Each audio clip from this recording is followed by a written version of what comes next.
கொங்கர்பாளையம் என்ற இந்த இடத்தில் குண்டேரி பள்ளத்தினுடைய அந்த தண்ணீர் வரும் வழி, அதில் இருக்கிற ஒரு தரைப்பாலம் ஏறத்தாழ ஒரு 30 ஆண்டு காலத்திற்கு முன்னாலே கட்டப்பட்டிருக்கிறது. இப்பொழுது தண்ணீர் அதிகமாக வந்த காரணத்தால் இந்த பாலம் மிகப்பெரிய அளவில் பாதிக்கப்பட்டிருக்கிறது. இப்பொழுது மாவட்ட ஆட்சித்தலைவர் அதே போல் ஹைவேஸிலிருந்து வந்திருக்காங்க, அதிகாரிகள் எல்லோரும் வந்திருக்கிறார்கள். உடனடியாக இதை பழுது பார்த்து போக்குவரத்திற்கு தற்காலிகமாக தயார் செய்து கொடுப்பதற்கான ஏற்பாடு செய்யப்படுகிறது. ஆனால் நிரந்தரமாக அவர்களுக்கு ஒரு உயர்மட்ட பாலமாக கட்டி கொடுக்க வேண்டும் என்ற அந்த கோரிக்கை இந்த மக்களிடத்தில் இருக்கிறது. எனவே அதற்கான ஏற்பாட்டை கண்டிப்பாக மாவட்ட ஆட்சித்தலைவர் செய்வார்கள்.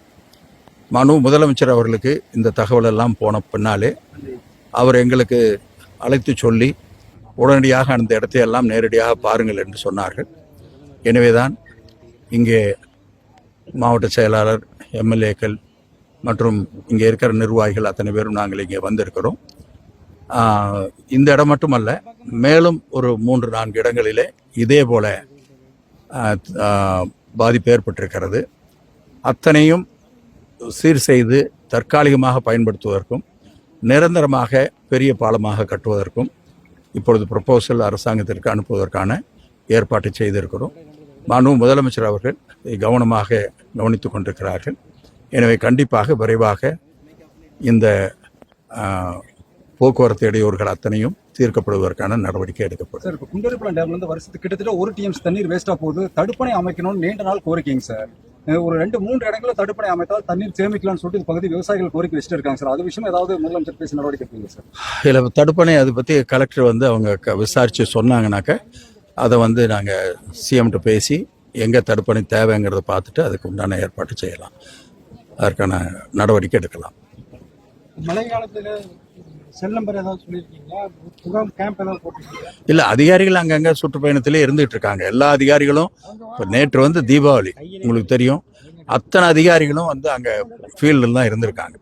ஒரு அதிகாரி கூட வீட்டில் இல்லை, எல்லா அதிகாரிகளும் அந்த ஃபீல்டில் தான் இருந்திருக்காங்க. சில இடத்துல நேற்றே வேலையை ஆரம்பித்து பண்ணிட்டாங்க.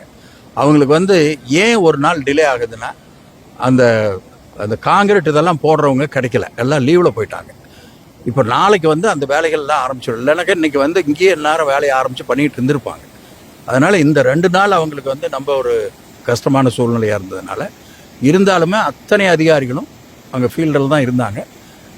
இப்போ நாளைக்கு அந்த வேலைகளை ஆரம்பிச்சிடுவோன்னு சொல்லியிருக்காங்க எல்லா இடத்துலையும்.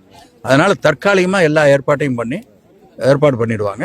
நிரந்தரமாக அதற்கு தீர்வு காண வேண்டும் தான் எங்கள் நிர்வாகிகளும் அதே போல் இங்கே இருக்கிற பொதுமக்களும் சொல்கிறார்கள். கண்டிப்பாக அதற்கான ஏற்பாட்டை அரசு செஞ்சு கொடுக்கும். இந்த தற்காலிக பாலம் எவ்வளோ நாளைக்குள்ள முடிச்சு கொடுப்போம் சார்? அது ஒவ்வொன்றும் ஒவ்வொரு மாதிரி, ஒரு 2 நாளில் முடிக்கிற வேலையும் இருக்குது, 1 வாரம் ஆகிற வேலையும் இருக்குது. ஆனால் மிக விரைவாக அதை செஞ்சு கொடுக்கணும். ஏன்னா அந்த பக்கம் இந்த பக்கம் போக வேண்டியது மிக அவசியமாக அவங்களுக்கு இருக்குது. அதனால் அந்த குயிக்காக பண்ணுறதுக்கான ஏற்பாடு தான் இப்போ அதிகாரிகள் நடவடிக்கை எடுக்கிறாங்க.